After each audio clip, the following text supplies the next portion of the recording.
Hey everyone, I'm JD Hoovener and welcome to the Bold Today Show. This is a weekly broadcast with me, the owner here at Bold Patents Law Firm. I'm here to talk about patent law. Okay, so bring on your questions. Come inventors, business owners, entrepreneurs. This is a live forum right now, and so I please encourage you to think about raising questions that are not confidential, okay, process related. Maybe you've been thinking about inventing and you wonder, what's next? How do I get started? This is the place, okay? So please keep things hypothetical. And as an attorney, it's sort of my job to make sure you know this is not a place to put confidential invention subject matter. I will be providing later a link for you to schedule a confidential screening session with us if you'd like to move forward. Today, we've got a topic, as you saw, how to patent software. Okay, it's a big topic. And I've got a really special guest today. He's actually a client of ours. And so I'm humbled to have him on. He's going to be sharing his solution for the trucking industry. So hang tight for that. It's coming up. After I get done with that, we'll be visiting and answering those avo.com questions. So if you're from Avo, hang in there. If you're in a hurry and you're watching this afterward, you can forward along the video to the end and get to that. But I encourage you to hang with us and learn about software here. This is going to be fun. Next up, I'll be offering a free book link. Okay, if you want to get a copy of this book behind me, where is that? There it is. Bold Ideas, The Inventor's Guide to Patents. It's about a 100-page tutorial. It's going to walk you through everything patent related, the difference between patents and trade secrets, copyrights, and trademarks. So there'll be a link to that coming up here as well. So all that said, for those who may have missed it, I'm JD Hoovener. I'm the managing partner and owner here at Bold Patents Law Firm. And we've got a special guest today. His name is Andy Hedrick, and we'll bring him on. Andy, welcome to the show. Thanks for having me, JD. You're welcome. Yeah, it's my pleasure, bringing clients on with the thought that we can finally, have a discussion about your invention now that we've got you patent pending. Certainly, you're no stranger to business. And so tell us a little bit about Trucking Tower. What are you up to there?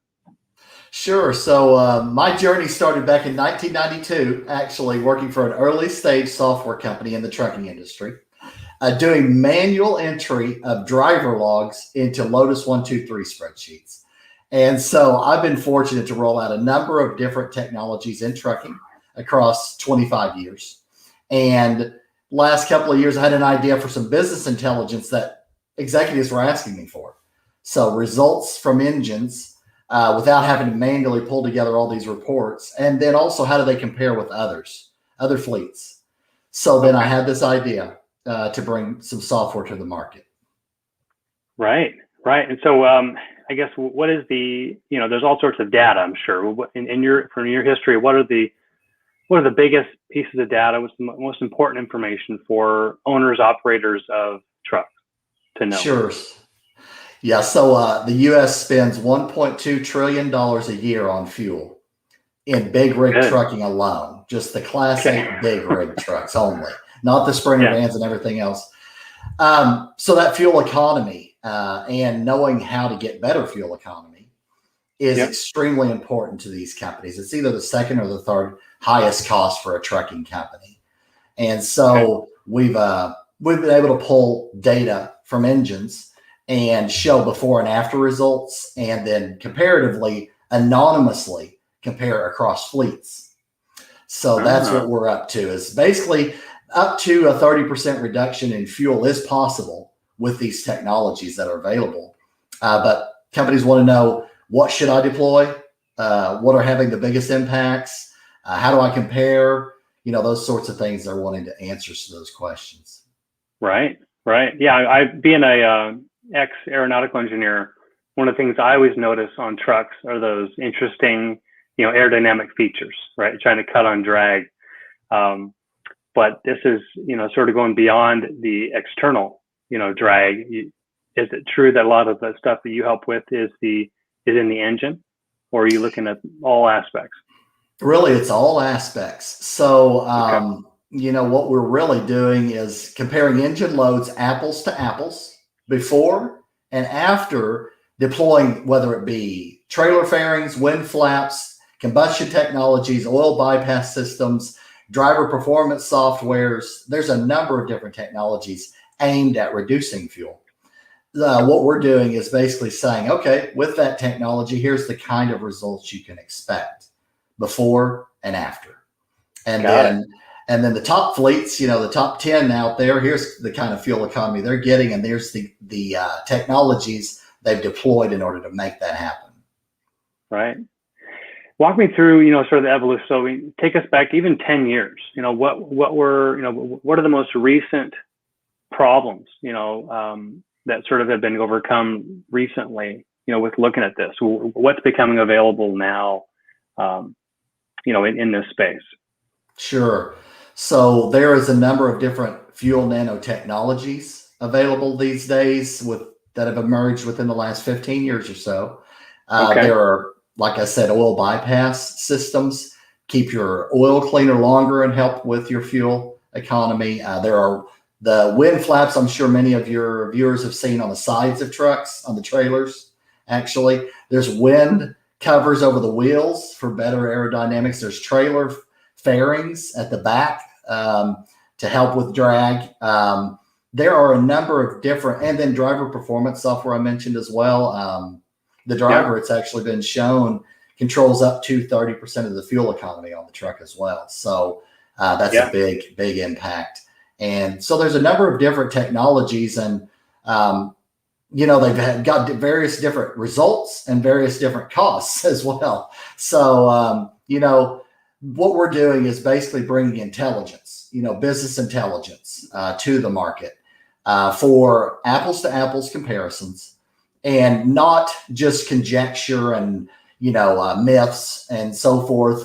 We wanted to bring the data to the market to show what the actual scientific impacts are. And you and I both have an industrial engineering degree. So this is a very familiar space for us, looking at results scientifically before and after, whether it be process or technology, those sorts of things, basically looking at the impacts, the scientific impacts of it.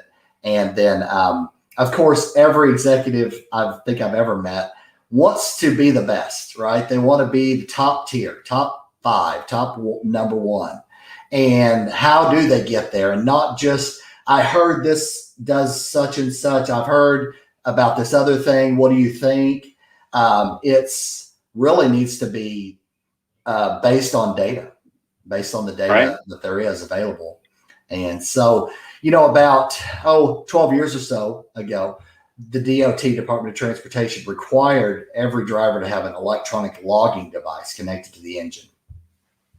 And the reason for that is to track number of on-duty hours, number of driving hours, and there's limits on those. But the good news is on those engines, there are over 100 fields of data available. And so we figured out a way to get at that data and pull it. And so that's kind of what we're doing. Right. Yeah. Well, excellent. Thank you for sharing that. I wanted to share with our viewers a little bit about your website, so they know how to get a hold of you if they want to follow up for more information. And I've got pulled up here what you've called as a Fleet Compete platform. And so I'll share that with you, and you can kind of walk us through what this is. Well, thank you for doing that. And also thank you, by the way, before I forget, you sent me this really cool package in the mail. I'm patent pending, and I really appreciate that. That was really neat to get that in the mail. And it was, a big milestone for our company. Specifically, what we're doing is helping companies learn how to reduce fuel consumption up to 30%. Learn what engines are the most fuel efficient. Learn what technologies are having the greatest impact. See detailed fuel economy before and after technology deployments. View detailed engine diagnostics and fuel economy reports, and then anonymously compare their results against other fleets. That's what we're doing with this plan. That's really cool. And that's that compete part, right? You're able to kind of get a little insight. I really like that. That is fun. I'm sure you get a lot of interest in that. Yeah, these executives are very competitive, and they want to be number 1. And, we're helping them understand how to get there, basically. Very cool. Well, good. And All right. Well, thanks for that. And then if anyone wants to get a hold of you, I want to be able to provide an email address. And so what I'll do for our viewers here is put that email down there. And so it is Andy at truckingtower.com. And so yes, Andy.Hedrick. Andy.Hedrick. Yep, at truckingtower.com. Mm-hmm. Okay, I'll put that down there to contact Andy. Perfect. Well, Andy, thank you so much for sharing with us real briefly what you're up to. What we'll do is we'll put you backstage, and I know sometimes it takes a while for viewers to kind of watch and see if they have any questions. So what I'll do is I'll do that and I'll invite you back to join us once we get to our Avo question. So thanks for being on, Andy.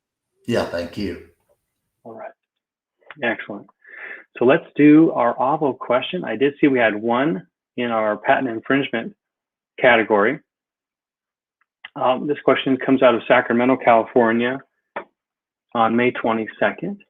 And so I'll put that question here. It's a long one, so it might be a double paragraph. And I'll put this up so folks can watch it. All right, so this question is about a recent patent that Warner Brothers just landed. It's covering up my face and everything, that's fine. How far-reaching is Warner Brothers' patent of their Nemesis system for video games? I'm an indie game developer and have been conceptualizing a system that adjusts locations and non-player characters procedurally in response to actions the player takes in a game, as well as specifically flagged non-player characters based on various algorithms to produce an experience that's never quite the same. Okay, so it's kind of simulating a bit of randomness from an NPC and location appearance to traits, to AI tactics, even state of politics. Oh goodness, all right. Well, this sounds quite specific. Okay, and what I did take a look at this question before, and so I did pull up the Warner Brothers patent. So let me just share that with you.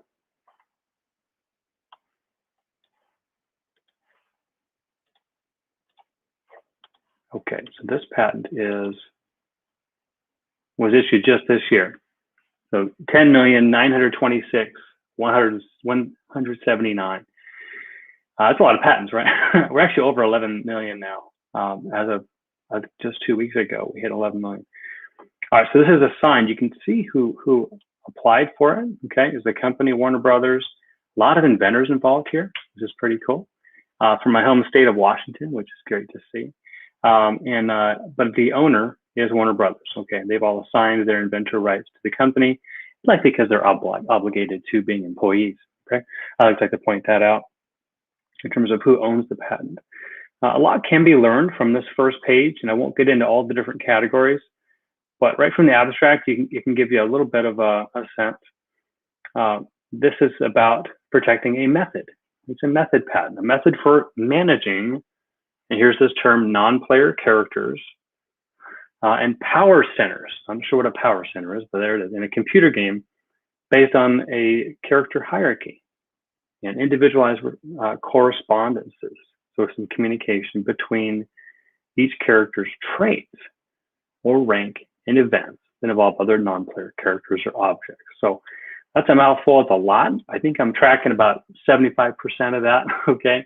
But I think we can get the feel for what this is about. This is a fairly nuanced method that is now patented. So to find out what they own, you don't look at the disclosure. You don't get overwhelmed and think that they own all of the flow charts and the images that you might see.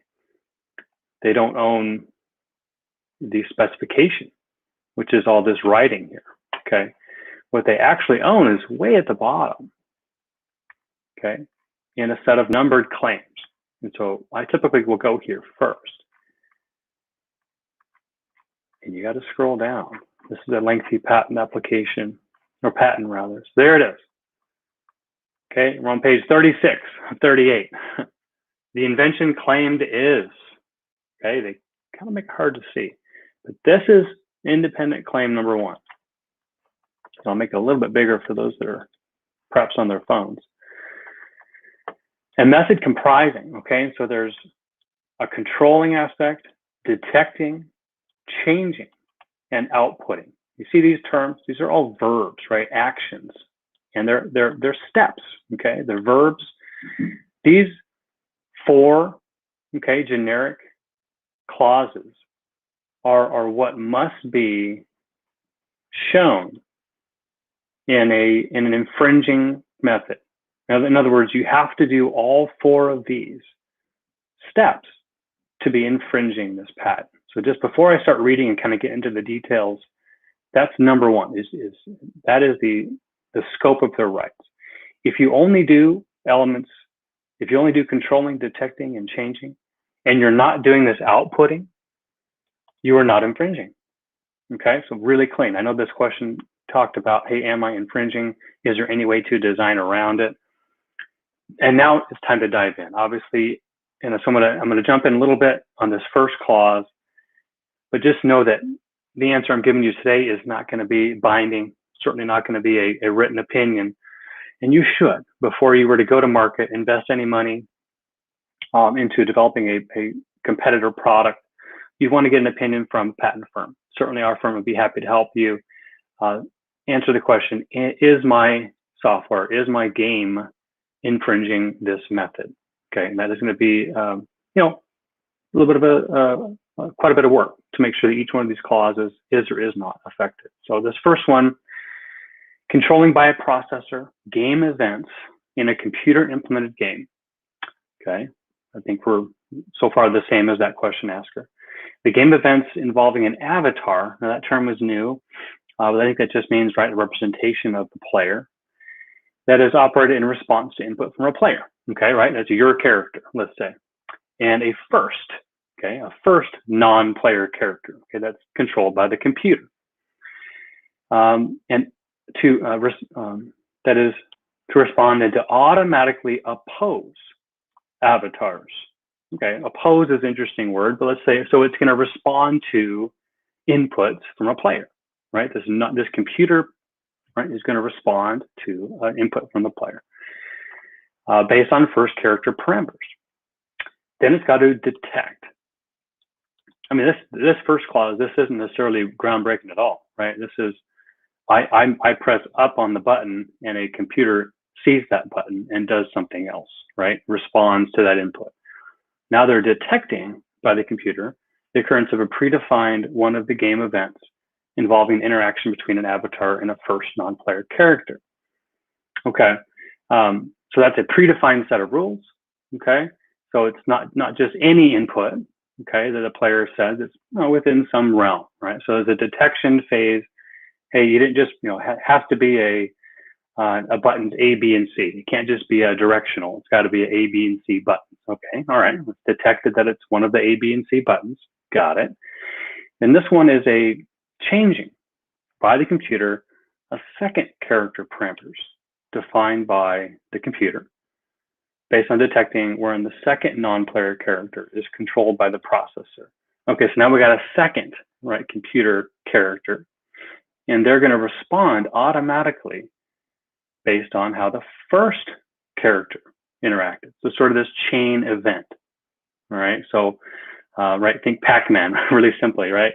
You're controlling Pac-Man, you go up, or you press A, let's say, okay, and it goes up. The non-player character bad guy sees that and they will move toward you, okay? Because they move toward you, the other computer controlled character automatically makes some maneuver, okay? Changes. And then at the last part, right, outputting to a device an indication of that second character that moved automatically that are changing. So it sort of shows or somehow indicates, provides display or information. Doesn't say who or where. They kept it pretty generic as just indication, but somehow has to be known. It's communicated that it's changing its form or value. All right, I know I went quite a bit deep on that. I enjoyed that example, and I really appreciate that question. What I'll do is I'll stop our screen share and see if we have any questions. I do still have 2 live viewers on. Appreciate you guys hopping on. If this is your first time viewing, I do encourage you to give us a thumbs up and like the channel. It'll help us bring more inventors to our community here. I want to get as many in these meetings as possible. We've had as many as 10 or 15, but 2 is great. So it's really nice that you guys are here. So thank you for your time and attention. At this time, I would like to offer a screening session not only to you two that are with us live, but to anyone that's watching this afterward. And so I'll provide that link here right now. Okay, and so know that this is not just a screening session. This is actually going to be a PDF copy of this book right behind you. Okay, so if you take action, you're going to, thank you for that like, by the way. If you take action, you're going to get a copy of the book and get some information, right? And with some of the best clients we have had over the years are those that are vested themselves in this process and educate along the way, right? It's going to make our job a lot easier to be able to focus on giving you the best patent possible. Excellent. Well, what I want to do is bring Andy back on. Andy, how you doing? How was it backstage? Very good. That was a very interesting question posed there. Right, software. Did you have any thoughts on that? Are you a gamer by chance? Any input at all? I do a little bit. And so I have a nephew, 15-year-old, that I play some games with, and it's really popular. This, the avatars and coming in and competing on a team against others. I know that's a really popular area, so it was pretty intriguing to see that. Right. Yeah, and the priority date back on that, I didn't touch on that. It goes back to 2016. So anyone that any inventor that tried to come in after that date, the Warner Brothers patent will win. So they've got a pretty good patent there. Looks like covering pretty broad disclosure on multiple non-characters. Well, switching gears, I do want to thank you again for coming on, Andy, and sharing your fleet compete with us and what you're doing in the trucking industry with providing owners and executives really valuable information to be more fuel efficient and just be better business owners. I want to give you an opportunity, if you would, please share with those on their show today what your experience has been so far working with Bold Patents. I was really impressed. It was a really good process. It's my first patent ever. So I felt like you guys walked me through the process really well. And on the front end, of course, you do a patent search, like you had mentioned, and investigating whether you have a patentable idea, which was really important to me. Is it patentable? So that was important. And then just the automation you use and the follow-ups that you guys do, you're very proactive in pushing, the process forward. So I was really overall impressed. Wonderful. Well, I'll make sure to pass that along to Reed. It's wonderful that you had a good experience with us. So thanks again. I'm happy you're able to come on. We'll have to bring you back perhaps, once you get the patent granted and kind of walk us through that process. I think there's a lot of people interested to know about that too. So you've got some work ahead of you on the patent stage, but for now, congratulations on being patent pending, and wish you a wonderful rest of your day, Andy. Thank you, JD. Thanks for everything you've done. Appreciate it. You're welcome. All right, everybody, that's the end of our show. I do welcome you guys back here. We're here every Wednesday at 9 a.m. Pacific and noon on the East Coast. I am JD Hoovener. I'm your host, a patent attorney and owner here at Bold Patents Law Firm. Hope to see you next week. Go big, go bold.